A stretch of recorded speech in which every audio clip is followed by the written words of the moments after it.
सर्वांना praise Lord. ख्रिस्तामध्ये पुन्हा एकदा सर्वांना सलाम. 98 22 17 23 89 या नंबरवरती आपल्या प्रार्थना विनंत्या तुम्ही पाठवू शकता.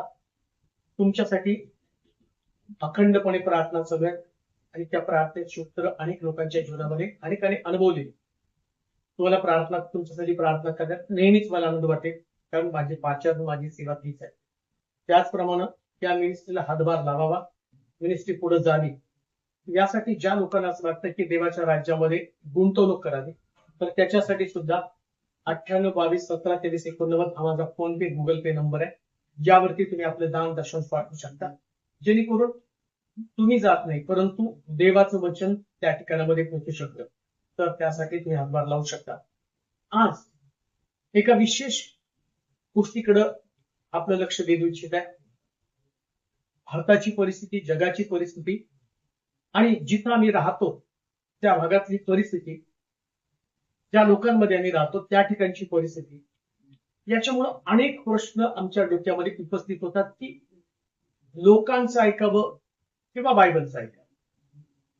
जगामध्ये आम्ही राहतो आणि जगामध्ये राहत असताना जगातले लोक ज्या पद्धतीने आम्हाला फोर्सफुली एखादी गोष्ट करण्यासाठी सांगतात, परंतु पवित्र शास्त्र जे प्रभूनं मोशेला त्या पर्वतावरती बोलवून मोशेच्या स्वाधीन केलं आणि सांगितलं लोकांना याप्रमाणे या पृथ्वी तलावरती आपलं वर्तन करण्यासाठी शिकव.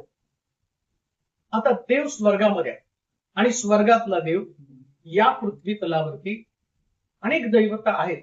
बायबल अनेक देवांचा नाकार करत नाही, परंतु हा जो देव, या देवा संबंधानं आपल्याला जाणून घेणं फार गरजेचं आहे. हा जो विषय आम्ही पाहणार आहोत, मी ईर्ष्यावान देव आहे आणि माझ्या समोर तुला अन्य देव नसावे. मी ईर्ष्यावान देव. बायबलमध्ये लिहिलं की जगामध्ये अनेक प्रकारचे देव आहेत. मला वाटतं ते वचन मी तुम्हाला वाचून दाखवलं तर तुम्हाला जास्त ते समजेल. त्याकडे लक्ष लावूया. जेव्हा मोशे मिस्रातनं काढून इस्रायल लोकांना कनानात म्हणजे वचनदत्त देशामध्ये जे अभिवचन प्रभूने दिलं होतं, आणि त्या अभिवचनाच्या देशामध्ये यहुदी लोकांना, इस्रायल लोकांना, देवाच्या निवडलेल्या लोकांना घेऊन जात आहे. आणि तिथं जाण्यापूर्वी या लोकांनी नेमकं काय केलं पाहिजे ते प्रभूनं 10 आज्ञाच्या रूपानं या मोशेला डोंगरावरती बोलून ते दिले, म्हणजे अजून कनान लावलं. परंतु त्याच्या अगोदरच या लोकांनी कसं असावं. आता 40 वर्षाचा यांचा जो प्रवास आहे, या प्रवासामध्ये अनेक देशांमधनं त्यांना जावं लागलं. अनेक राष्ट्र त्यांनी पादाक्रांत केली, अनेक राष्ट्रांमध्ये ते आले. त्या ठिकाणामध्ये असणाऱ्या लोकांच्या सवयी, चालीरीती यांचा प्रभाव इस्रायल लोकांवरती झाला. परंतु देवाचे लोक आहेत आणि देवाच्या लोकांचं वेगळं पण जगातल्या लोकांना दिसलं पाहिजे. आणि म्हणून त्यानं 10 आज्ञा या मोशेला त्या पर्वतावरती दिल्या आणि तो म्हटला या लोकांना तू शिकव. आणि त्या 10 आज्ञा, त्यातली ज्या 4 आज्ञा त्याच्या संबंधाने आम्ही पाहणार आहोत. परंतु माझ्या संदेशाचं टायटल आहे, माझ्या समोर तुला अन्य देव नसावे. जेव्हा मी ख्रिस्ताला स्वीकारलं, जेव्हा मी अन्य जातीमधनं किंवा परराष्ट्रीय लोकांमधनं आपण वेगळे झालो आणि ख्रिस्ताचे अनुयायी आम्ही बनलो. परंतु होतं काय, जगामध्ये राहत असताना जगातले संस्कार, जगातले लोक, त्यांच्या चालीरीती आणि त्यांच्या बरोबर आमची तडजोड, याच्यामुळे घडतं काय की आम्ही त्या लोकांसारखे बनण्याचा प्रयत्न करतो. मला एक वचन तुम्हाला वाचून दाखवायचे. निर्गमन पुस्तक त्याचा 20वा अध्याय आणि त्याची 1 पासून काही वचनं आपण वाचणार आहोत. आणि देव हे सर्व शब्द बोलला, ज्यानं तुला मिस्र देशातून दास्यगृहातून आणले, तो मी परमेश्वर तुझा देव आहे. माझ्याशिवाय तुला अन्य देव नसावे. माझ्याशिवाय तुला अन्य देव नसावे. म्हणजे या 40 वर्षाच्या प्रवासामध्ये यहुदी लोकांना अनेक देवांची ओळख पटलेली आहे. आणि या लोकांना जाता जाता आम्ही पाहतो की जेव्हा मोशे पर्वतावरती गेला, दगडी पाट्यावरती देव 10 आज्ञा लिहून देत होता, प्रभाव कसा पडला ते तुम्हाला सांगणं गरजेचं. किती प्रभावित त्यांचं जीवन बनले. ते रानामधनं वेगवेगळ्या राज्यातनं, वेगवेगळ्या देशातनं आणि ते प्रवास करत करत निघाले. आणि प्रवास करता करता झालं काय, या लोकांनी जगातल्या लोकांकडे असणारे देव पाहिले आणि त्यांचं दुसऱ्यांना काबाड कष्ट काही नव्हतं. रानामध्ये मानना देव देत होता, गरजा भागवत होता, कपड्याचा विश्रम करावा लागत नव्हतं, कपडे वाढत होते, फाटत नव्हते, पायातल्या वाहना फाटत नव्हत्या. आता विचार करा, सगळं काही स्थिर स्थावर चांगलं असताना या लोकांना जाता जाता अन्य देवांची ओळख पटली. आणि अरुणाला ते म्हणतात की जसं परराष्ट्रीय लोकांना देव आहे तसा तू आम्हाला देव दाखव. आम्हाला मोशे विषय कोण माहित नाही. तो गेल्या 40 दिवस झालेले पर्वतावरती गेला. मोशेचं काय झालं आम्हाला ते माहित नाही. मोशेनं नेतृत्व तुझ्या स्वाधीन केलं आणि तुला आम्हाला देव द्यावा लागेल. आणि इकडं देवाला माहित होतं माणसाची मानसिकता काय. गरजा भागल्यानंतर या लोकांना देवाची ओळख विसरणं हे त्यांच्यामधनं स्वाभाविक आहे. आता इकडं त्या आज्ञा देताना पहिलीच आज्ञा त्याने दिली, माझ्या समोर तुला अन्य देव नसावे. म्हणजे जगामध्ये अनेक प्रकारचे देव आहेत हे शास्त्रामध्ये लिहून ठेवलेले. पण या देवासंबंधानं मला वाटतं त्याच्या खालच्या वचनामध्ये आपण आपल्यासाठी कोरी मूर्ती करू नकोस, तर आकाशाखाली पृथ्वीवरील व पृथ्वी खालच्या जलातील कशाची प्रतिमा करू नकोस, त्यांच्या पाया पडू नकोस, त्यांची सेवा करू नकोस, कारण मी तुझा देव परमेश्वर ईर्ष्यावान देव आहे, जे माझा द्वेष करतात त्यांच्या मुलांना 3ऱ्या-4थ्या पिढीपर्यंत वडिलांच्या अन्यायाबद्दल शासन करतो, आणि जे माझ्यावर प्रेम करतात, माझ्या आज्ञा पाळतात, अशांच्या 1000 पिढ्यांवर मी दया करतो. या लोकांना देवा माझ्यावरती जर तुमचं प्रेम आहे, पहिलं प्रेम तुमचं कोणावरती हा मोठा प्रश्न. तुम्हाला देवानं इस्राबद्ध बाहेर का, त्याचं चांगुलपण, त्याचा अनुग्रह, त्याची दया आणि सर्व गोष्टीची विपुलता त्यानं तुम्हाला दिली, परंतु तरी सुद्धा तुम्ही परमेश्वराला विसरला. आणि बायबल काय सांगतं माहिती का, जर मुलांनी शासन केलं, वडिलांनी शासन केलं, तर त्यांच्या 3 पिढ्यापर्यंत मी त्यांना शासन करतो, आणि जर त्यांनी माझ्या आज्ञेचं पालन केलं तर त्यांच्या 1000 पिढ्यांवरती मी दया करतो. असा दयावंत परमेश्वर आहे. परंतु तो स्वतः म्हणतो मी ईर्ष्यावान देव, ईर्ष्यावान देव. माझ्यासमोर तुला अन्य देव नसावेत. ध्यानात घ्या, तुम्ही ख्रिस्ताला स्वीकारलं तर तुम्हाला दुसऱ्या कोणत्याच देवाची भक्ती करण्याची परमिशन बायबलमध्ये नाही. शास्त्र तुम्हाला दिलं, कशासाठी दिलं, तुम्हाला शास्त्राची ओळख पटली पाहिजे. म्हणून तो म्हणतो वर आकाशात खाली पृथ्वीवर कशाचीही प्रतिमा करू नकोस. मुळामध्ये शास्त्रात देवाच्या प्रतिमेविषयी, ज्या देवाची ओळख तुम्हाला झाली त्या देवानं तुम्हाला पुढे दाखवत, दर्शन देवानं दिलेलंच नाहीये. आणि मग त्याची प्रतिमा सुद्धा करता येत नाही, त्याला फोटोला हार पण घालता येत नाही, कारण देवानं दर्शन तुम्हाला दिलंय कुठे आहे. त्यानं स्पष्ट सांगितलं वर आकाशात आणि पृथ्वी खाली आणि जलातील कशाची प्रतिमा करू नको, त्याच्या पाया पडू नको. आता बायबलमध्ये ऑलरेडी तुम्हाला पाया पडण्यासंबंधानं प्रतिबंध केलेला आहे. मग बाकीचे आता प्रश्न काय तो, आम्ही आमच्या देशामध्ये राहतो, त्या देशामध्ये अनेक मूर्ती आहेत, अनेक दैवत आहेत. बायबल त्याच्या संबंधानं बोलत नाही की हे दैवत नाही, दैवत आहेत ते, पण प्रॉब्लेम आमच्या देवाचा आहे. आमच्या देवाला ते चालत नाही, यहोवा देवाला ते पसंत नाही. यहोवा देव काय सांगतो की माझ्या समोर तुला अन्य देव नसावे, मी अनन्य देव आहे. माझ्या परत्वे तुला दुसरा कोणता देव असता कामा नये, मी एकच देव आहे. देवाचं एकत्व नाही. अजून शास्त्रात येते भूते, याकोबाच्या पत्रामध्ये भूते विश्वास धरतात आणि थरथर कापतात. एकच देव आहे हा भूतांचा सुद्धा विश्वास आहे. या भूतांचा सुद्धा विश्वास आहे. काय विश्वास आहे, एकच देव आहे, आणि ते पण त्याच्यावर विश्वास ठेवतात आणि थरथर कापतात. पुन्हा मी तुम्हाला सांगितलं, जगात बाकीच्या धर्माला देव नाही असा प्रश्न नाहीये, परंतु त्या धर्माचा तो देव असल्या कारणानं त्यानं त्यांची भक्ती केली, त्याने त्यांच्या पाया पडल्या, त्यांची संस्कृती, त्यांच्या धर्माची विचारधारा त्यांना वाटतं आणि त्यांच्या धर्मात शिकवलं, त्या पद्धतीनं ते पूजा करू शकतात, मूर्त्या बनवू शकतात. प्रॉब्लेम तुम्ही ख्रिस्ताला स्वीकार, प्रॉब्लेम तुम्ही जिवंत देवाला ओळखलं, आणि जेव्हा तुम्ही ख्रिस्ताचा स्वीकार केला तेव्हापासून तुम्हाला कोणत्याही परिस्थितीमध्ये अन्य देवाची उपासना करण्याची परमिशन नाही. जर तुम्ही अन्य देवाची उपासना केली तर असलेले आपल्यासाठी कोरी मूर्ती करू नकोस, तर आकाशाखाली पृथ्वीवर व पृथ्वी खालच्या जलातील कशाची प्रतिमा करू नकोस, त्याच्या पाया पडू नकोस, त्यांची सेवा करू नकोस, कारण मी तुझा देव परमेश्वर ईर्ष्यावान देव आहे. त्यांनी स्पष्ट नकार दिलेला आहे. आम्हाला प्रार्थना करण्याची जागा सुद्धा येशूचा फोटो, येशूचं पुतळा, घरामध्ये क्रॉस का तर आम्ही होतो नाही, लोकांनी विचारलं देव कुठे तरी तर ना 115 स्तोत्रामध्ये स्पष्ट मिळालं. राष्ट्राने असं का म्हणावं यांचं देव कुठे, यांचं देव कुठे आहे. 115 स्तोत्रामध्ये जस्ट तुम्हाला मी वाचून दाखवल तर त्या ठिकाणामध्ये अगदी स्पष्ट दिले. 115 स्तोत्रामध्ये असं म्हटलं, राष्ट्रानं असं का म्हणावं यांचा देव कुठे आहे, तर त्याच्यामध्ये असं म्हटलं, यांचा देव तर आकाशामध्ये. तुझा देव आकाशामध्ये. तुम्हाला भिंतीवर नाही दाखवता येणार. हा, ती तुमची कल्पना, तुम्हाला बरं वाटतं किंवा तुमच्या डोक्यामध्ये आलेले विचार आहेत आणि तुम्हाला वाटतं या विचाराप्रमाणे आम्ही लोकांना पटवून देऊ. लोकांना भिंतीवरचा देव पटवून देऊ, मूर्तीमधला देव पटवून देऊ.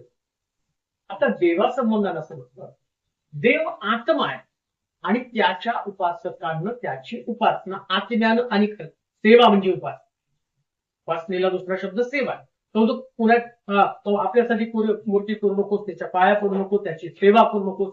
लक्षात ठेवा, तुम्ही एखादा फोटो, त्या फोटोला हार घालता म्हणजे तुम्ही त्याची सेवा करता, तर त्याच्यामध्ये नाही तो फोटो त्याचा आतमध्ये. आता माणसामध्ये आत्मा, माणूस जेवतो, खातो, पितो, फिरतो, एका ठिकाणातून दुसऱ्या ठिकाणामध्ये जातो, का तर मनुष्यामध्ये आत्मा आहे. आता फोटोत आत्मा आहे, मूर्तीमध्ये आत्मा आहे. मूर्तीने पण आपली जागा सोडली पाहिजे ना, हल्ली पाहिजे मूर्ती. ज्या मूर्तीमध्ये तुम्ही म्हणता ईश्वर, ज्या फोटोमध्ये तुम्ही म्हणता ईश्वर, मी पाहतो चर्चेस मध्ये सुद्धा, आणि त्याच्या प्रतिमा आहेत चर्चेस मध्ये सुद्धा आहे. आणि मग प्रश्न उपस्थित राहतो, ज्यानं धर्म आपल्याला जे लोक शिकवतात, जे फादर आहेत, जे पास्टर आहेत. पास्टर म्हणजे देवाचा अभिषिक्त सेवक आहे. आज्ञा देवानं मोशेला दिली, कशाच्या प्रतिमा करू नको. आणि दुःखाची गोष्ट ये की बऱ्याच मंडळांमध्ये, जुन्या पुरातन मंडळांमध्ये त्या क्रॉसच्या किंवा तिथं असणाऱ्या फोटोच्या त्या पाळकाला जाऊन पाया पडावं लागतं. आणि मंडळी सुद्धा ते आदर त्या ठिकाणात व्यक्त करतात. त्यांना असं वाटतं तो रिलिजियस, एक प्रकारचा धार्मिक विधी आहे. परंतु तुम्ही तर आपल्यासाठी दुसरा देव करून ठेवलेला आहे, की जो देव स्वर्गामध्ये त्या म्हणून तर प्रभूनं प्रार्थना करताना शिकवली, हे आमच्या स्वर्गातील बापा. तुमचा देव स्वर्गामध्ये आहे, तुमचा देव ना प्रतिमेमध्ये, तुमचा देव ना फोटोमध्ये, ना तुमचा देव एका आणि तुम्ही तयार केलेल्या मूर्तीमध्ये. परंतु तुम्हाला जी सवय, इस्रायल लोकांना जी सवय लागली तीच तुम्हाला सवय लागली. त्या लोकांनी बंड केलं आणि आरोनाने त्यांना मूर्ती दिली, पात्राची मूर्ती तयार केली, सोन्याची मूर्ती तयार केली, आणि ते लोक त्या मूर्तीभोवती नाचू लागले. जिथं डोंगरावरती देवाने त्यांना आज्ञा दिली, मी ईर्ष्यावान देव आहे. लक्षात घ्या, जेव्हा एखाद्या मूर्तीच्या पाया तुम्ही पडता तेव्हा तुमच्या देवाला तुम्ही ईर्ष्येला घालता. तुमचा देव ईर्ष्यावान देव होतो. तुमच्या देवाला ती गोष्ट पसंत नाहीये. आणि मग जर देवाला ती गोष्ट पसंत नाही, आता प्रभू येशू ख्रिस्त, जेव्हा तुम्ही ख्रिस्ताकडे पाहता, आता इस्रायल लोकांकडे पण तुम्ही, तुमच्यासाठी सगळ्यात मोठा आदर्श इस्रायल लोकांना. आता आम्ही कोणाच्या अनुसरण करणारे आहोत? ख्रिस्त यहुदी होता, ख्रिस्त इस्रायली होता. आणि मग येशू ख्रिस्तानं जे संस्कार केले ते संस्कार आमच्यावरती असले पाहिजे. आता तुम्ही जुन्या करामध्ये पाहाल किंवा जुन्या करातल्या ज्या गोष्टी तुम्ही पाहाल, त्याच्यामध्ये कुठंच मूर्ती नाही. काय त्याच्यामध्ये दिलं? दर्शन मंडप तयार करताना 10 आज्ञा, काठी, मोशेची काठी, आणि त्यानंतर पाहतो मानला. 3 गोष्टी आहेत. 3 गोष्टीचा उल्लेख त्या ठिकाणात करण्यात आलेला. तर कुठंच मूर्ती संबंधानं बोललं गेलं. हा, जेव्हा करूब आलं, त्या करूबाला आणि करूबा संबंधीचं वर्णन, जेव्हा करूबा संबंधीचं शिक्षण ते असं तुम्हाला सांग. परंतु मूर्त्या मात्र कुठंच नाही पवित्र शास्त्रात. आम्ही कशा पद्धतीने देव तयार करतो? माझ्यासमोर तुला अन्य देव नसावे. आता जगामध्ये अनेक लोकांनी अनेक प्रकारचे देव तयार केलेले, राष्ट्रांमधले देव आहेत. पुन्हा मी तुम्हाला सांगतो, त्यांचे देव, त्यांची उपासना, त्यांना ते मान्य आहे. आणि प्रभू त्या संबंधाने काही बोलत नाही. तुम्हाला तुम्ही बायबल वाचताना तुम्हाला धर्मग्रंथ ठाऊक आहे, तुम्ही ख्रिस्ताचे अनुसरण करणारे लोक आहात, मग तुम्हाला त्या गोष्टीची परमिशन नाही. लाख तुम्ही किती मोठा अधिकारी असता. म्हणून मी पाहतो, जेव्हा राजाने मूर्ती स्थापन केली आणि फरमान काढलं, सर्व लोकांनी जेव्हा करण्याचा आणि विनेचा नाद होईल, प्रचंड नाद होईल, तेव्हा प्रत्येक व्यक्तीनं या मूर्तीला दंडवत घालावं. परंतु शद्रक, मेषक, अबेदनगो या लोकांनी कोणत्याही परिस्थितीमध्ये त्याला दंडवत घातलं नाही. ते फट्टीत पडले, पण त्यांनी दंडवत घातलं. का? त्यांना माहिती का? आता बऱ्याच वेळा आम्ही म्हणतो, आमच्या घरामध्ये, आमच्या कुटुंबामध्ये अनेक प्रकारच्या पीडा काय, आम्हाला त्यातनं कशी सुटका मिळणार आहे?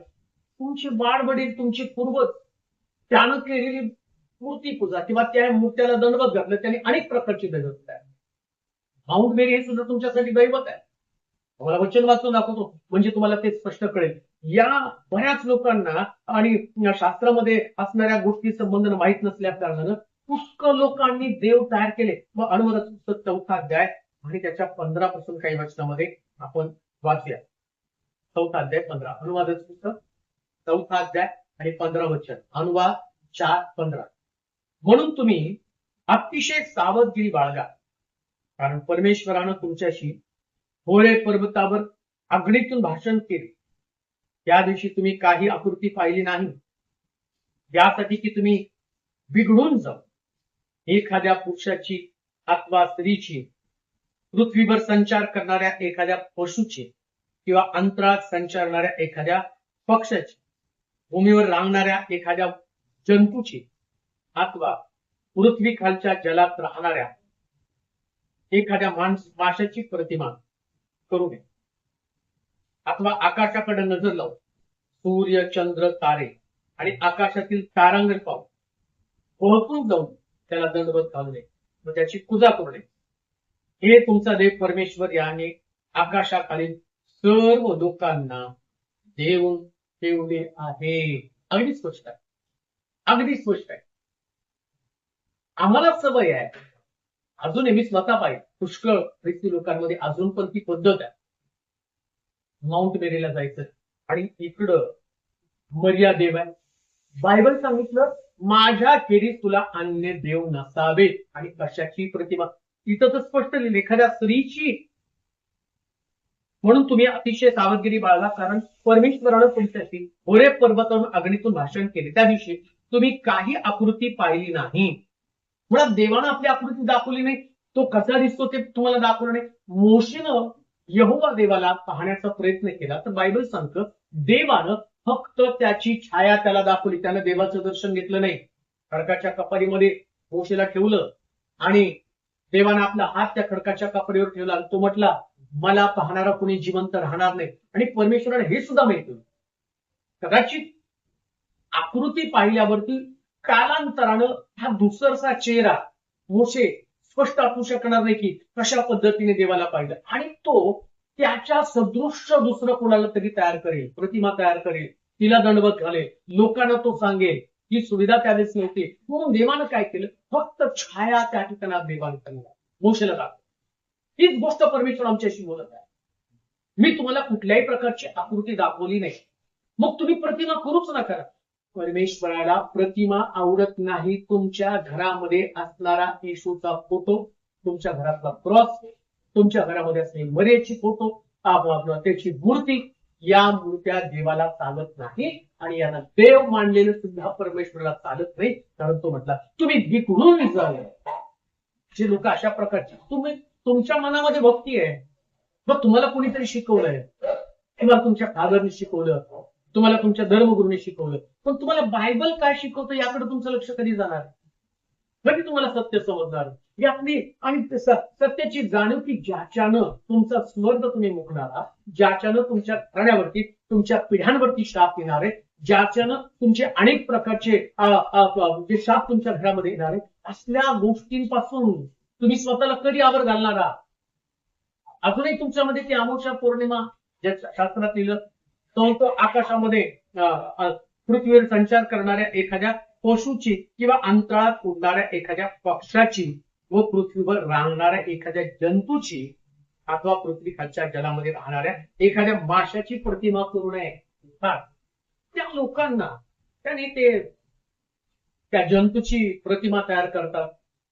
पंचमीला ज्यावेळेस ते तिथं त्याला दूध पाजतात, ते त्यांना करू द्या, त्यांच्या धर्मामध्ये त्यांना परवानगी. तुम्हाला नाही ना बायबल इथं लिहिलंय. त्या प्रभूला माहिती की जेव्हा तुम्ही या जगामध्ये जाताना त्याच तुम्ही या प्रकारच्या चालीरीतीमध्ये तुम्ही अडकून पडा. पूर्वी तुम्ही होता, पूर्वी त्यामध्ये तुम्ही होता, पण आता प्रभूनं तुम्हाला त्यातून बाहेर काढ.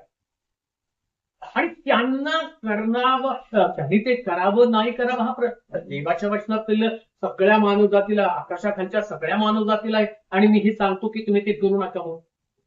धातूची प्रतिमा, सापाची प्रतिमा, सिंहाची प्रतिमा, कशाचीच प्रतिमा आमच्याकडे असता कामा नये. त्याला दंडवत घालायचं नाही, तारांगणाला पाहून दंडवत घालायचं नाही. त्या ताऱ्यांची उपासना किंवा त्या ग्रहांची किंवा त्या सूर्याची उपासना करतात. मग लक्षात घ्या, पंचाक्षरी शास्त्रामध्ये लिहिल्याप्रमाणे मला वाटते शमवेलाच्या पुस्तकामध्ये जर गेला तर त्या ठिकाणामध्ये त्याच्या संबंधानं थोडस लिहिले.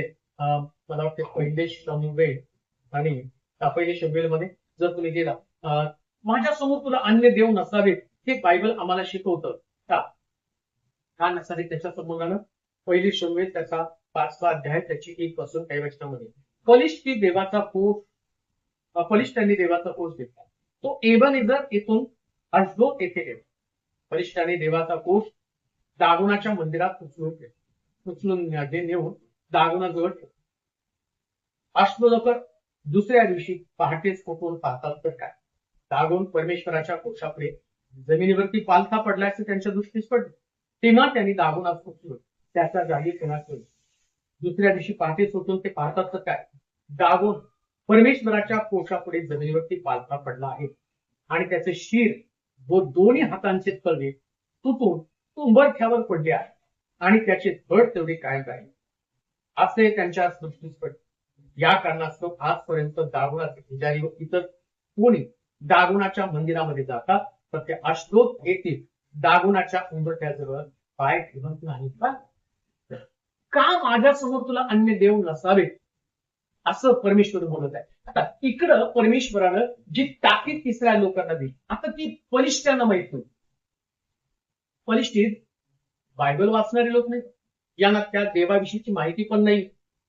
तर या बलिष्ठांनी पाहिलं की यहुद्यांचा देव हा त्यांना आशीर्वाद देणारा. यहुद्यांचा देव जर आपल्या बरोबर राहिला तर कराच्या कोशाच्या रूपानं बघ का, आता तो कराचा कोश आहे. यहुद्यांचा देव म्हणजे यहुद्यांच्या देवाची प्रतिमा नव्हती, मूर्ती नव्हती, कुठल्याही प्रकारचा फोटो नव्हता. तर स्वतः येशू ख्रिस्त म्हणतो, तुम्ही माझ्यामध्ये, माझी वचनं तुमच्यामध्ये राहतील, म्हणजे तुम्ही फळ द्या. आता आमच्यामध्ये देव असणं म्हणजे हे वचन आमच्यामध्ये असणं. आता कराच्या कोशामध्ये 3 गोष्टी सुरुवातीलाच मला सांगितलं. एक मानना, अरुणाची काठी आणि तिसरी गोष्ट दगडी पाट्या. आता या बलिष्ठ लोकांना असं वाटलं की हा जो देव आहे म्हणजे काय, मानना, कराचा कोश आणि काठ, या 3 गोष्टीला त्यांनी देव समजला. आणि त्यांना काय वाटलं माहिती का, जसा दागोन एक देव आहे तसा हा पण देव असणार आहे. त्याने उचललं आणि हा जो देव स्वरूप, काठी, मानना आणि साक्षीचा कोश, या 3 गोष्टी तिथे नेऊन ठेवल्या. आणि ठेवल्याबरोबर काय झालं, दागोन आणि यहोवा देवाचं सानिध्य ते कराच्या कोशामध्ये होतं आणि जे त्या साक्षी कोशामध्ये होतं ते देवाचं सानिध्य, देवाची समक्षता. या समक्षतेमध्ये हा जो दागोन नावाचा देव आहे जो पालथा पडला. म्हणजे पहा, हे देव सुद्धा ते सहन करू शकत. परमेश्वराचं सानिध्य, परमेश्वराची समक्षता, देवाचं तेज, या तेजाकडं हे देव पाहू शकत नाही. आणि शास्त्र सांगतं ते पालथी पडले. दागोनाची पुजारी त्याने आलं आणि परत त्यांना तिथं ठेवलं. मग पुन्हा दुसऱ्या दिवशी जाऊन पाहतात मंदिरामध्ये, तर या दागोनाच्या मूर्त्यांचे हात तुटले, त्यानंतर मुंडकं वेगळं झालं आणि आम्ही पाहतो की फक्त धड तेवढं राहिलं. मग त्यांना कळलं, अरे हा देव इथं मॅच होऊ शकत नाही. हीच गोष्ट बायबल तुम्हाला सांगत आहे, दोन्ही थडीवरती पाय ठेवून चालू नका. एक तर सूर्याची उपासना करता सूर्याची उपासना, एक तर मूर्ती पूजा करता मूर्ती पूजा करता, एक तर ज्या देवाची भक्ती तुम्हाला जगाप्रमाणे नाही, जगाला संतुष्ट करण्याचा प्रयत्न करू नका. जर देवावरती तुमचं प्रेम आहे तर थोडंसं त्यांना दुखावं लागणार. दानिएलाचं काही देवावरती प्रेम, राजावरती प्रेम नव्हतं का? राजा झोपू शकला नाही, तेव्हा दानिएला सिंहाच्या गुहेमध्ये टाकलं, तेव्हा राजा रात्रभर झोपू शकला नाही. का? तर त्याला माहिती होतं दानिएल त्याचा प्रिय व्यक्ती आहे आणि तो सिंहाच्या गुहेमध्ये, म्हणजे दानिएलाचे आणि राजाचे चांगले संबंध होते. पण जेव्हा देवाविषयीचा विचार आला तेव्हा त्याने राजापेक्षा सुद्धा देवाचं ऐकण्याला महत्व दिलेलं आहे. हीच गोष्ट ध्यानात ठेवा.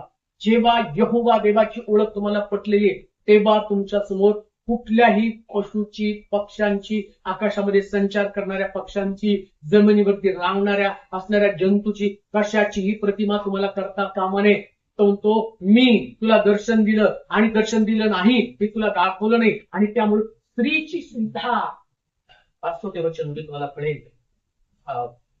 ज्या वचनामध्ये आपण अनुवादाच्या पुस्तकामध्ये पाहत आहोत की त्याचं म्हटलं मूर्ती पूजेविषयी सक्त ताकीद, म्हणून तुम्ही अतिशय सावधगिरीने सावधगिरी बघा, कारण परमेश्वरानं तुमच्याशी होरे पर्वतावर अग्नीतून भाषण केलं. त्या दिवशी तुम्ही काही आकृती पाहिली नाही, यासाठी की तुम्ही बिघडून जाऊन एखाद्या पुरुषाची अथवा स्त्रीची व पृथ्वीवर संचार करणाऱ्या एखाद्या पशुची व अंतरात पडणाऱ्या एखाद्या पक्षाची, भूमीवर संचारणाऱ्या एखाद्या जंतूची अथवा पृथ्वी खालच्या जलातील राहणाऱ्या एखाद्या माशाची प्रतिमा करू नये. तिथं स्पष्ट उल्लेख स्त्रीची सुद्धा प्रतिमा करू नये. प्रभू किती प्रभूचं अवलोकन, आणि लोक पुढं काय करतील हे कसं काय देवाला ठाऊक होतं. कुठून आलं ते पंचमी, ते ज्याच्यामध्ये सापाचं आणि पूजा केली जाते, कुठून आलं ते? एडेन बागेमध्ये भेटलेला तो सर्प.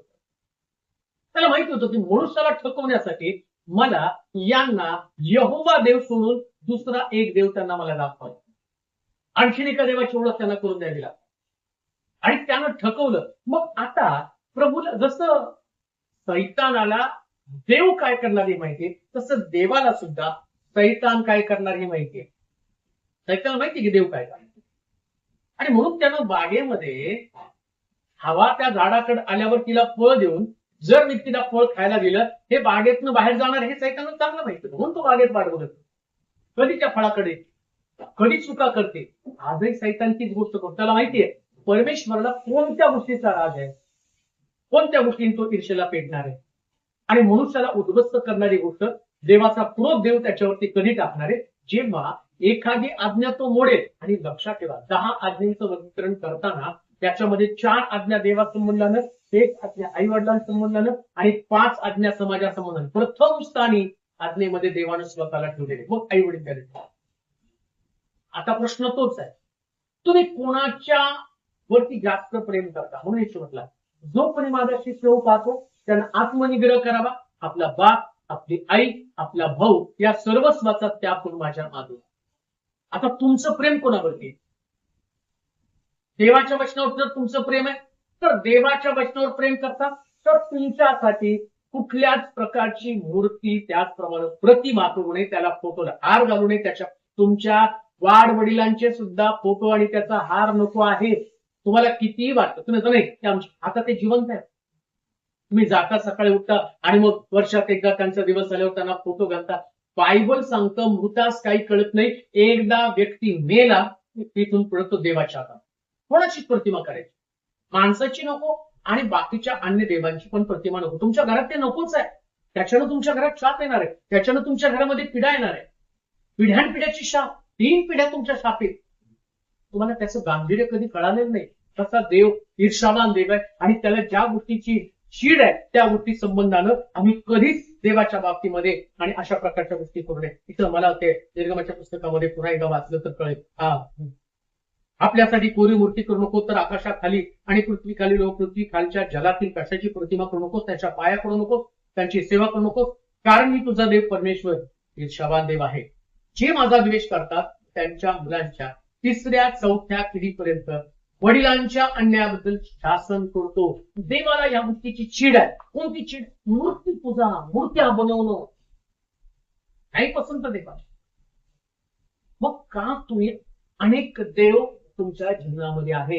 मला तुम्हाला सांगू द्या, सगळ्या मूर्त्या देवाला वर्ज्य आहेत. सगळ्या मूर्त्या देवाला वर्ज्य आहेत. प्रभूला ते पसंत नाही. आणि तरी तुम्ही देवाची भक्ती करताना मला ख्रिस्ती लोकांसंबंधानं फार दुःख वाटतं. जिथं तुम्ही भक्ती करायला जाता तिथं मूर्त्या आहेत, तिथं प्रतिमा आहे. चर्च मध्ये तुम्हाला दिसेल काय चाललंय हे कुणालाच कळत नाही. आंधळेपणानं लोक रोज उठून त्यांना असं वाटतं मी परमेश्वराची भक्ती करतो. तुम्ही तिथं गुडघे टेकता, गुडघे टेकत असताना तिथं कुठली प्रतिमा आहे ते तुमच्या लक्षात पण येत नाही. शास्त्रात सांगितलं प्रतिमा नको, पण लोक त्या प्रतिमेला दंडवत घालतायत. म्हणजे कोणाला दंडवत घालत आहेत? आणि तुम्ही म्हणता आम्ही दर रविवारी चर्चला जातो, आम्ही सगळं करतो. मला आठवतं की जेव्हा सोलापूरमध्ये लोक त्या काही जण लोक यायचे आणि ते म्हणायचे की नाही, आम्हाला तुमच्या येशूला मेणबत्ती लावायची आणि आम्हाला दाखवा येशू तो काय. चर्चमध्ये तर नाही लावली तुमच्या समाजात. ठीक आहे, क्रॉस तुमच्याकडे आहे, ख्रिस्त वधस्तंभावरती गेला त्याचं प्रतीक, पण क्रॉसमध्ये त्या लाकडामध्ये आता सामर्थ्य नाहीये. वधस्तंभ या नावात सामर्थ्य. त्याला तुम्ही हार घातला किंवा त्याला तुम्ही मेणबत्ती लावली तर त्या ठिकाणी तुम्ही होऊ शकत नाही. म्हणलं नाही, आमच्या चर्चमध्ये येशू नाही. आता येशू हृदयात आहे, तुझं शरीर हे जिवंत देवाचं मंदिर आहे, त्या देवाचा आत्मा वास करतोय, तुला ठाऊक नाही का? जो पण या मंदिराचा नाश करेल त्याचा नाश नाही. म्हणजे आता देव मूर्तीत राहण्याच्या ऐवजी आमच्यामध्ये राहा, आमच्यामध्ये राहा. म्हणून अन्य देव नसावा, कोणालाच देव करू नका. ना पतिदेव, नाही वडील देव आहे, त्यांच्या पण पाया पडायचं नाही, नवऱ्याच्या पण पाया पडायचं नाही. कोणत्याही वडीलधाऱ्या व्यक्तीच्या पाया पडण्याची परमिशन बायबलमध्ये नाही. अजून लोक पोपच्या पाया पडतात, चुकीचं आहे ते. शास्त्रात सांगितलं, विषय संपला. मर्या तुमच्यासाठी देव आहे तुम्ही म्हणता, त्या लोकांना कळतं नाही. तर मर्याच येशूचा जन्म कसं काय झाला असता? अरे आदामाला जन्माला घालण्यापूर्वी, बनवण्यापूर्वी कोण अस्तित्वात होतं? फक्त देवच अस्तित्वात होता. देव कशामध्ये काय करेल सांगता येत नाही. इकडं मेलेला व्यक्ती त्या एका मेलेल्या मुलाला पुरण्यासाठी घेऊन जात होते, तर ज्या हडग्यामध्ये आलिशाला पुरण्यात आलं त्या हडग्यामध्ये या मुलाला नेऊन टाकल्याबरोबर त्या आलिशाच्या आस्तीनं मुलगा जिवंत झाला आणि तो मनुष्य जिवंत झाला. अहो, देवात एवढी पावर आहे. साधा आलिशा जो मेला, त्या मेलेल्या आलिशाच्या आस्तीमध्ये ताकद आहे. देवाच्या सामर्थ्याला तुम्ही का मर्यादा आणत आहात? तुम्ही का तुमच्या डोक्यातल्या कल्पनेने म्हणता जर मर्यादा नसली तर येशू नसता आणि त्याच्यासाठी ते आम्हाला देव आहे? देव तुमच्या कल्पनेमध्ये नसतो, देव वास्तवामध्ये, आणि आमचा देव स्वर्गामध्ये, आणि स्वर्गातल्या देवाकडेच आमचं लक्ष लागलं पाहिजे, त्याच्या वचनाकडे लक्ष लागलं पाहिजे. शास्त्र म्हणून तर त्यांनी मार्काच्या सुरुवात म्हणत, हे लोक व्यर्थ माझी उपासना करत आहेत, मोठ्याने माझा सन्मान करतात, अंतकरणी प्रभूपासून दूर आहे. शास्त्र म्हणून शिकवतात ते असतात मनुष्याचे नियम. कोणत्या नियमानं तुम्ही चालतात? बायबलचा नियम कोणता आहे? बायबलच्या नियमामध्ये म्हटलं, सूर्याची, चंद्राची, ग्रहांची, ताऱ्यांची, नक्षत्रांची, कशाची सुद्धा उपासना करता कामा नये. अगदी स्पष्ट दिलेले आहे, चंद्राची उपासना करायची नाही. अमावस्या, पौर्णिमा, अजूनही बऱ्याच लोकांना ती सवय आहे, अजूनही ते जातात आणि अमावस्याला, पौर्णिमेला ते कब्रस्तानमध्ये जाऊन आणि ते नैवेद्य वगैरे त्या ठिकाणी ठेवतात का तर ते भूत आम्हाला लागून. नाही, ही परमिशनच नाही देवाच्या वचनामध्ये आम्हाला दिली. तुम्ही देवाला चिरडीचा नसतात, देवाला रागाला नसतात, देवाची ईर्ष्या तुम्ही जागी करतात. परमेश्वर अनन्य देव आहे, त्याच्यासारखा दुसरा कोणी देव नाही. जर आशीर्वादित जीवन जगायचं, प्रभूच्या भयामध्ये, देवाच्या सानिध्यामधलं तुम्हाला जीवन जगायचंय, तर लक्षात ठेवा, देवाची इच्छा आणि देवाचं वचन याकडे तुमचं लक्ष लागलं पाहिजे. देव नसावीत म्हणजे नसावी. परत ताकद कुठल्या देवामध्ये येते? ठाकूनाचं दाबून आम्ही पाहतो, परमेश्वरासमोर उपरा पडला, त्याचे हातपाय तुटून गेले, त्याचं धड शिल्लक राहिलं, मुंडकं बाजूला गेलं, हात बाजूला गेलं. आता देव ईर्ष्यावान देव आहे, त्याच्या समोर त्यानं देवाचा न्याय केला, न्याय करणार नाही का? तेव्हा तुमच्या घरामध्ये एखादा फोटो तो पाहतो, तुमच्या घरामध्ये एखादी मूर्ती तो पाहतो, त्यास तुम्हाला वाटतं का हा देव तुम्हाला सोडेल? त्यानं वर्ष केले. एक लक्षात ठेवा, एक तर ख्रिस्ती म्हणून जगा किंवा अन्य राष्ट्रांच्या दैवतांची उपासना करण्यासाठी तुम्ही मोकळे आहात. तुम्हाला कोणी सक्ती करणार नाही, कोणीच सक्ती करणार. किंवा तुम्ही ख्रिस्ताला स्वीकारलं, ख्रिस्ताची तत्व, ख्रिस्ताचे सिद्धांत, बायबलचे सिद्धांत तुम्ही शिकलेला आणि त्या सिद्धांताला अनुलक्षून तुम्हाला पुढे जावं लागतं. तिथं तुम्हाला एक्सक्यूज नाही, तिथं तुम्हाला क्षमा नाही. एकदा प्रभूचं वचन स्वीकारल्यावर त्या वचनाप्रमाणे तुम्हाला चालावं लागतं. म्हणून मोशे डोंगरावरून खाली आल्यावर त्याचं डोकं फिरलं. कोणत्या गोष्टीने डोकं फिरलं? माझ्यासमोर तुला अन्य देव नसावेत, आणि खाली येऊन पाहतो तर काय, या लोकांनी आपल्यासाठी देव तयार करून ठेवले आणि त्या देवासमोर ते नाचत आहेत. मोशेचं डोकं फिरलं. 3000 लोकांना त्यांनी मारलं. आता ही गोष्ट देवाला पसंत पडली नाही. देवाने मोशेला सांगितले की बाबा, तुला मी दगडी पाट्या घेऊन जायला लावल्या, तू दगडी पाट्या आणि त्या आज्ञा तू फोडली. त्या लोकांना अजून तू हे शिकवलं नव्हतं, त्या लोकांना ते माहित नव्हतं की त्या आज्ञामध्ये एक आज्ञा आहे, माझ्यासमोर तुला अन्य देव नसावेत. म्हणून तू त्या लोकांवरती हात चालवली, गोष्ट चुकीची केली. तू आता कनानामध्ये जायचं. पण त्यावेळेस देवाने एक्सक्यूज केलं, त्यावेळेस देवाने त्यांना क्षमा केली. परंतु आता तर शास्त्र आलं, आता तर तुम्हाला माहिती आहे. म्हणून लक्षात लोकांना निर्भीडपणे तुम्हाला सांगता आलं पाहिजे की नाही बाबा आमच्या बायबलमध्ये ते दिलेलं आहे, आम्हाला नाही चालत मूर्तीचा, आम्हाला नाही चालत अनेक प्रकारची देव. आणि बरेच लोक हे तुमचेच लोक आहेत ना, ते पण सगळं आमच्या बरोबर करतात ना, ते येतात ना वेगवेगळ्या ठिकाणामध्ये, ते करतात ना पूजा आमच्या बरोबर ते, आणि आमच्या समोर मूर्त्या त्यांच्या घरामध्ये त्यांनी मूर्ती ठेवलेली. तुमच्या घरातली मूर्ती ही तुमच्या कुटुंबासाठी, तुमच्या परिवारासाठी आणि तुमच्या पिढ्यांसाठी धोक्याची घंटा आहे, धोक्याची घंटा आहे. एक स्पिरिच्युअल व्यक्ती, आत्मिक व्यक्ती, ज्याला देवाची ओळख पटली, देव पाहण्यासाठी आत्मिक नेत्र उघडावे लागतात. म्हणून मत्त्याच्या सुवर्तमानाच्या 5व्या अध्यायामध्ये इकडं येशू ख्रिस्तानं देवा संबंधानं सांगितलं, तो जे अंतःकरणाचे शुद्ध ते धन्य ते देवाला पाहतील. अंतःकरण शुद्ध देवाला पाहण्यासाठी हृदय शुद्ध झालं पाहिजे. ती मूर्ती तुम्ही देव दाखवणार, तिकडं काही तुमचं हृदय शुद्ध करण्याची गरज नाही, तुम्ही घरात मूर्ती आणून ठेवली.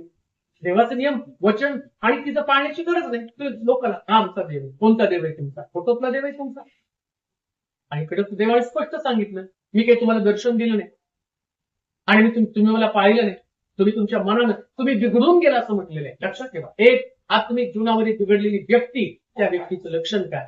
लाख तुम्ही ख्रिस्ती असाल, अनेक पिढ्यांचे ख्रिस्ती असाल, पण तुमच्या घरामध्ये असणाऱ्या फोटो, प्रतिमा आणि वेगवेगळ्या प्रकारच्या मूर्त्या, चांदीची असू द्या येशूची फोटो, क्रुसावरती असणारा येशू चांदीचा असू द्या, सोन्याचा असू द्या, कोणीतरी मला एकाच सांगितलं आणि मी प्रभूला नवस केला होता, जेव्हा तुम्हाला बरं करशील तेव्हा चांदीचा क्रूस घेऊन येशू ख्रिस्त आणि त्या क्रूसावर लटकलेला तो चांदीचा क्रूस घेऊन मी त्या ठिकाणामध्ये पोहोचेल. अहो तुम्ही मूर्ती पूजा करत आहात आणि देवाच्या वचनाच्या विरोधामध्ये तुम्ही चाललेला. म्हणून लक्षात ठेवा, परमेश्वर जेव्हा देवा संबंधानं आणि देवाच्या वचनामध्ये सांगितलं, त्याच्यामध्ये स्पष्ट लिहिलं की माझ्या समोर तुला अन्य देव नसावेत म्हणजे नसावे. म्हणून प्रभूला पसंत नाही. स्तोत्र 100 आणि मला असं वाटतं की स्तोत्र 115 मध्ये सांगितल्याप्रमाणे स्तोत्र 115 आणि त्याच्या 1 ते 8 वचनामध्ये असं म्हटलं, राष्ट्रांनी असं का म्हणावं यांचा देव कुठे, यांचा देव कुठे आहे. आणि त्याच्यामध्ये तो म्हणतो आमचा देव तर स्वर्गामध्ये आहे. मला 115 स्तोत्र वाचून आपल्याला मला कळेल. परमेश्वर, हे परमेश्वरा आमचे नको, आमचे नको, तर आपल्या नावाचा गौरव कर, कारण तू दयाळू सत्य आहे. यांचा देव कुठे आहे असे राष्ट्रांनी का म्हणत? आमचा देव स्वर्गामध्ये आहे आणि त्याला योग्य दिसेल ते सर्व तो करतो. देव पुन्हा सांगतो स्वर्गामध्ये आहे आणि देव त्याच्या इच्छेप्रमाणे मानव करतो. मानव देवाला कधीच करू शकत नाही. म्हणून तुम्हाला जिवंत देवाची ओळख पटल्यावर दुसऱ्या देवाची भक्ती, सेवा, उपासना, आराधना, धूप जाळणं, अगरबत्ती लावणं, मेणबत्ती लावणं हे कुठलीच गोष्ट देवाला पसंत नाही. आता लक्षात ठेवा, देवाच्या वचनामध्ये सांगितलं गेलं परमेश्वराला प्रसन्न करण्याचा जो आणि पद्धत होती आणि तो काय यज्ञ, यज्ञाचा सुवास जात होता, अगरबत्तीचा सुवास नाही, मेणबत्ती नाही.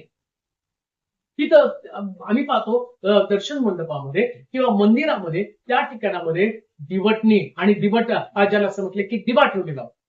तो दिवा जाळण्याचा हेतू काय होता की तुम्ही पेट तर राहावं, परमेश्वराचं स्मरण तुम्ही करावं, भक्ती आराधना तुम्ही करावी. लक्षात ठेवा, परमेश्वराची भक्ती करत असताना जसं येशू ख्रिस्तानं गुडघे टेकून प्रार्थना केली, डोंगरावरती जाऊन प्रार्थना केली का?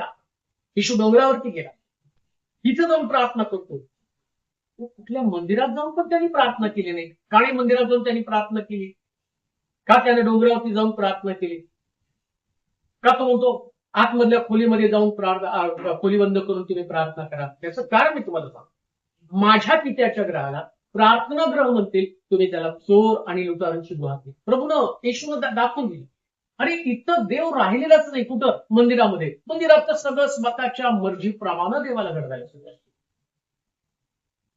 काही लोकांना ते सत्य आवडत नाही, सत्य स्वीकारण्याची वृत्ती पण त्यांच्याकडे. तर चांगले उपदेश, मनाला भुलवणारे, अज्ञानावरती पांघरून घालणारे आणि तुमची वाहवा करून घेणारे उपदेश हे तुम्हाला स्वर्ग राज्य कधीच मिळवून देणार. सत्य स्वीकारलं पाहिजे. सत्य हेच आहे, पण माझ्या समोर तुला अन्य देव नसावे. मर्या देव, कुठला संत देव नाही, कोणा संताच्या नावाने प्रार्थना नाही, मरीच्या नावाने प्रार्थना नाही, पती देव नाही, आई वडील देव नाही, सगळे करतात. देव ही संकल्पना जो मरत नाही तो देव आहे. हो, मरत नाही तो देव आहे. आता आलिशाच्या अस्थीनं मेलेला जिवंत झाला. आलिशा मेला ना, मग आलिशा कसा देव? जे कबरेत आहे ते कसे देव होऊ शकतात? येशू ख्रिस्ताची कबर रिकामी आहे. तो म्हणतो मी होतो, मी मेलो होतो तरी मी आता जिवंत आहे आणि मी युगानुयुग असणार. अगदी ठणकावून जगाला त्यांनी सांगितलं, पुनरुत्थान व जीवन मीच आहे. त्यांना दाखवून दिलं मी आणि पिता एकच आहे.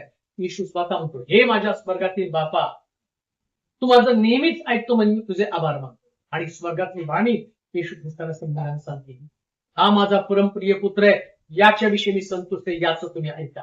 प्रभू कधी कधी आमच्याकडे पाहता निराशेनं पाहतो का तो? जे तुमचं वर्तन, जे तुमचं वागणं किंवा जी तुमची धार्मिक कृती आहे, ही कृती देवाच्या वचनामध्ये बसती का? कशामध्ये देव शोधतात? कोणत्या गोष्टीला तुम्ही देव मानतात? अनेक लोकांनी पैशाला देव केलेले, दिवस रात्र त्याची भक्ती, त्याची उपासना, दिवस रात्र पैशाचा विचार करणं. लक्षात ठेवा, भक्ती म्हणजे काय? चिंतन करणं. अनेक लोकांनी पैशाला देव करून ठेवले, रात्रंदिवस पैशाचा विचार करत आहे. पैशाशिवाय त्यांचं जीवन नाही. झोपताना, उठताना, बसताना, खाताना, पिताना, सारं आयुष्य त्या पैशासाठी, त्या देवाची उपासना करण्यासाठी लोकांनी केलं. म्हणून बायबल सांगतात, जगातल्या लोकांनी या पैशाला देव करून ठेवलेले, त्याच्या भक्तीमध्ये तल्लीन झालेले, त्यांना देवाची आठवण नाही, त्यांना देवा संबंधानं विचार करण्यासाठी वेळ नाही. त्यांचं सारं जीवन पैसा पैसा पैसा आणि पैसा. लक्षात ठेवा, पण जेव्हा एक दिवशी आम्ही मृत होतो, जग सोडून जावं लागतं, तेव्हा पैसा आम्हाला स्वर्गाचं राज्य मिळवून देणार आहे. म्हणून त्याही देवाचा नाकार करा. पैशाला देव मानू नका, त्याची भक्ती करू नका. म्हणून आम्ही पाहतो, जक्कईला जेव्हा येशू समजला, खरा देव समजला, अर्धद्रव्य गरीबाला देऊन टाकतो. कुभांडानं काय घेतलं? चौपट परत करून टाकतो. त्याला खऱ्या देवाची ओळख पडते. समोरून याकोबाच्या विहीवरती असताना तिला ख्रिस्ताची ओळख, खऱ्या देवाची ओळख पटली. तिला काय मला मसिया म्हणजे उद्धार करता येईल. ती आपल्या शरीराची उपासना करतो, वासनेची उपासना करतो. ती वासनेला तिने देव तयार केला.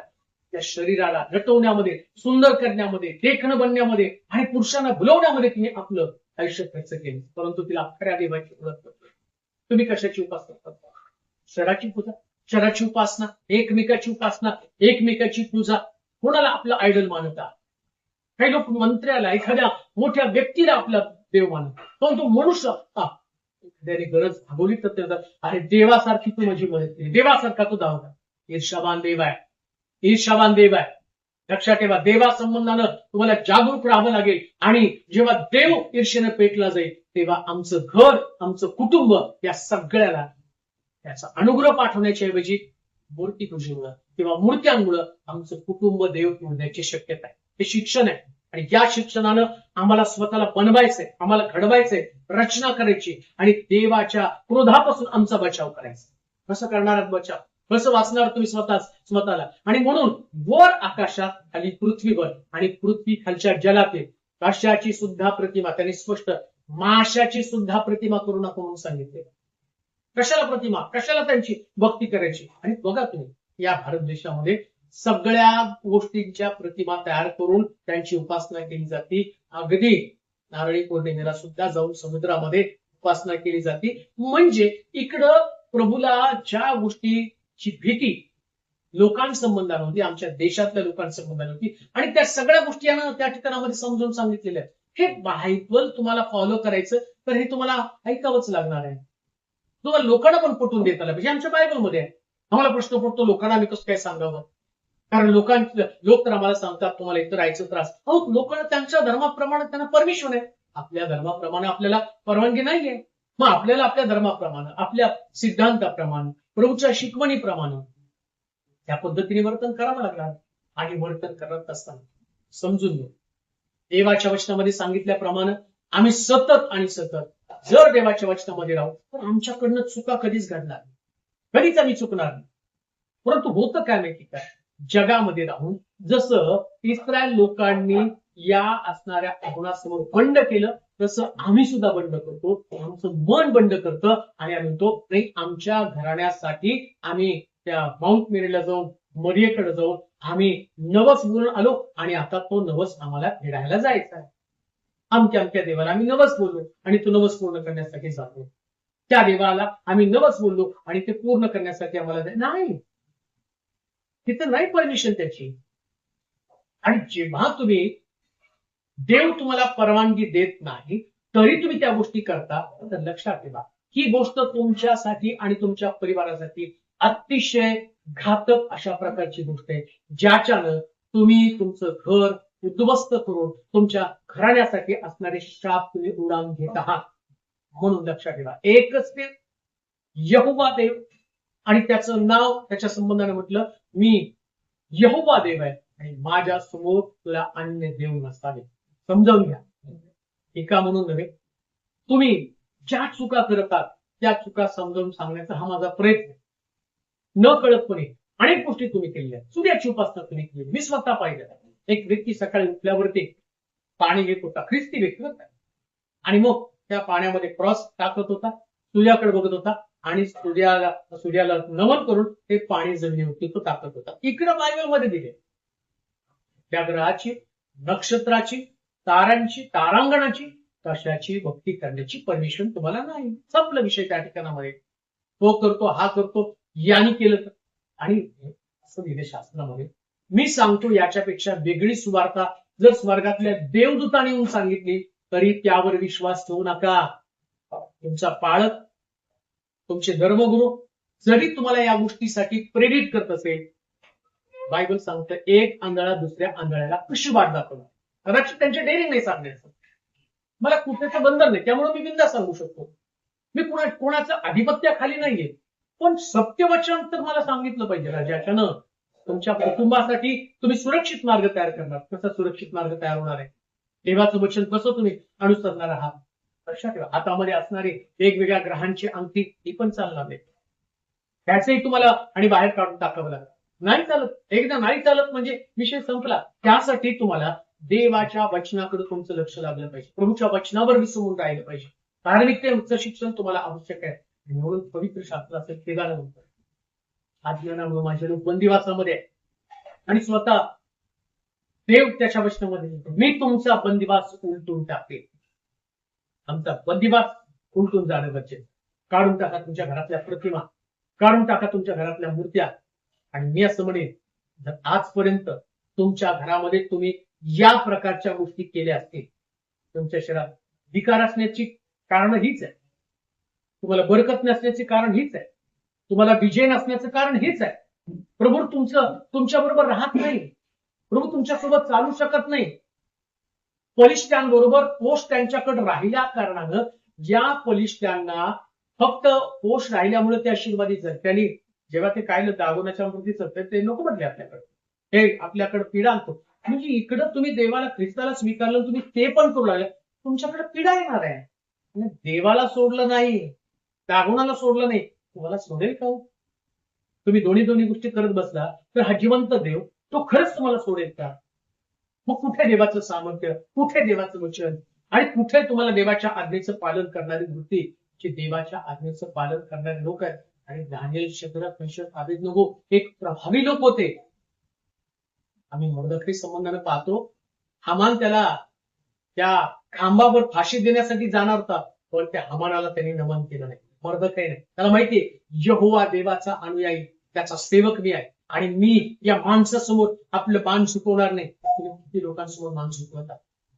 बऱ्याच दिसते लोकांना ते माणसाच्या पण पाया, एखादा मंत्री असेल तर त्याच्या पाया पडायला त्याला आणि जावं लागतं. का? तर त्यांनी प्रमोशन द्यावं. अहो, दानिएल, शद्रक, मेशक, अबेदनगो जेव्हा दानिएलला आणि त्या मूर्तीला दंडवत प्रार्थना करायला लागला होता, म्हणून त्या दानिएलला सिंहाच्या गोळीमध्ये टाकलं, तर राजानं जेव्हा दानिएलला संबंधानं पाहिलं की त्याच्या देवानं त्याचा बचाव केला, का तर त्यानं देवाच्या आज्ञेचं पालन केलं, राजाला देव मानलं नाही, राजाच्या आज्ञेला देव मानलं नाही. आणि बायबल सांगतं राजानं त्याला गुहेतनं बाहेर काढलं आणि दुसऱ्या दिवशी त्याचं प्रमोशन झालं, उच्च पदावरती दानिएल चढला. शद्रक, मेशक, अबेदनगो भट्टीतनं बाहेर पडल्यावर देवानं त्यांना उच्च पदावरती नेलं. जेव्हा तुम्ही देवाच्या आज्ञेचं पालन करता, तुम्ही आहे त्या स्थितीमध्ये राहत नाही, देव तुमची प्रगती करतो. कारण देवाला तुम्हाला आशीर्वाद द्यायचा आहे. आणि लक्षात ठेवा, आशीर्वाद हा नेहमी आज्ञा पालनामध्ये लपलेला आहे. म्हणून अनुवादाच्या पुस्तकामध्ये यात लिहिलेल्या आज्ञा तू पाळशील तेव्हा तू आशीर्वादित होशील, आशीर्वाद तुझ्या मागे धावत येतील. का? तुमचं परिवार आशीर्वादित नाही. आशीर्वादित होण्यासाठी तुम्ही का धडपडत आहात? कारण तुमच्या परिवारामध्ये कुठला देव आहे. लक्षात ठेवा, आम्ही पाहतो की जेव्हा याकूब सुद्धा त्याच्या सासऱ्याच्या घरातून निघाला, तर त्याच्या बायकांनी आपल्या बरोबर कुलदैवत घेऊन निघाली. त्यांनी त्यांच्या कुलासाठी दैवत तयार करून ठेवले. आता लाबान हा जो आहे तो सुद्धा यहुदीच होता ना, पण कुठून आलं त्याच्याकडे कुलदैवत? म्हणून आम्हाला कुलदैवत नाही, घरण्याचं दैवत नाही, आम्हाला समाजाचं आणि साऱ्या जगासाठी एकच दैवत आहे, त्याचं नाव यहोवा. आणि यहोवा नंतर मी पाहतो प्रभू येशू ख्रिस्त, पिता पुत्र पवित्र आत्मा, हे त्रैक्य देव, त्याचं सत्य स्वीकारणं आणि याच देवाची भक्ती करणं, याच्यासाठी प्रभूने आम्हाला बोलवले. म्हणून लक्षात ठेवा, देवाचं वचन कटू आहे. देवाचं वचन कदाचित हे सांगितल्यानंतर अनेक लोकांची डोके फिरतील.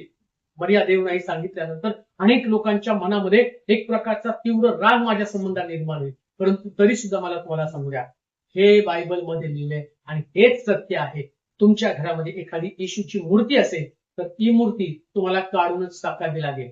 ती सोन्याची असू द्या, ती चांदीची असू द्या, ती पितळेची असू द्या, ती कुठलीही असू द्या, परंतु बायबलमध्ये लिहिलं ते करू नये म्हणजे करू नये, आणि करणाऱ्या व्यक्तीवरती देव दंड पाठवतो.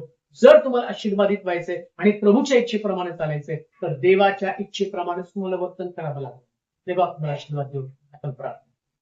सर्वशक्तिमान जिवंत देवा, तुझी आराधना करतो, तुझी पासून सत्याप्रती लोकांना समर्पित होण्यासाठी सांग.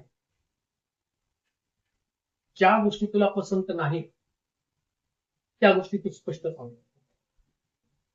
माझ्या समोर तुला अन्य देव नसा, ईर्ष्यावान देव तू आहेस. तू खरोखर, अनेक लोक या ईर्ष्यावान देवाकडे त्याने दुर्लक्ष केलं, आपल्या मर्जीप्रमाणे त्याने देतात. परंतु यहोवा देव जो स्वर्गामध्ये स्थिर आहे, त्या देवाला आमच्याकडे वृत्ती तुझा व्हावी किंवा अन्य गोष्टी आम्ही कराव्या ते कधीच पसंत नाही. ऐकणाऱ्या प्रत्येक व्यक्तीला मी तुझ्या स्वाधीन करते. त्यांचे मन विचार सर्व काही बदलतात. जो खरा देव, जो स्वर्गामध्ये आहे, त्यानं आज्ञा केल्याप्रमाणे आम्ही कशाची प्रतिमा करू नये, त्याची सेवा करू नये, त्याच्या पाया पडू नये. मी नम्रतेने या गोष्टी स्वीकारतात. बरोबर, तुझे लोक आज रात्री तुझं वचन ऐकतात. अशा लोकांना तू अनुग्रह कृपा करून दे. त्यांची बंधनं तोड. सत्या प्रती समर्पित होण्यासाठी तुझी कृपा त्यांना करून दे. आजारपण, व्याधी, विकार, दुखणं, अपयश, पराजय, नोकरीची समस्या, लेकरांची समस्या, कुटुंबातला संघर्ष, आर्थिक अडचणी, कर्जबाजारीपणा, या सगळ्या प्रश्नातून तुझ्या लोकांना बाहेर काढ. जे लोक या मिनिस्ट्रीसाठी हातभार लावत आहेत, पेरणी करत आहेत, अशांना स्वर्गीय आशीर्वाद तू पाठव प्रभूजी. ज्यांची देण्याची इच्छा आहे परंतु देण्यासाठी त्यांची अंतःकरण जड आहेत, त्यांची देखील अंतःकरण उघड. तुझं राज्य वाढू दे प्रभूजी. हरवलेल्या आत्म्यांपर्यंत पोहोचण्यासाठी तू आमचं सहाय्य कर. आमच्या देशाची बिघडलेली व्यवस्था नीट होण्यासाठी कृपा कर. सेवेला अडखण करणारी शक्ती आणि सेवेला अडखण करणारी सगळ्या व्यक्ती मी तुझ्या स्वाधीन करतो प्रभू. त्यांचं मन विचार बदल आणि सेवा मोकळेपणाने करण्यासाठी योग्य सहकार्य करण्यात येऊ दे. धन्यवाद देतो, तुझी स्तुती कर, तुला गौरव दे. येशूच्या नावात ती प्रार्थना विनंती म्हणून आमेन. आता देवबापाची प्रीती, प्रभू येशू ख्रिस्ताची कृपा, पवित्र आत्म्याची सहभागिता तेव्हा सर्वांबरोबर आता आणि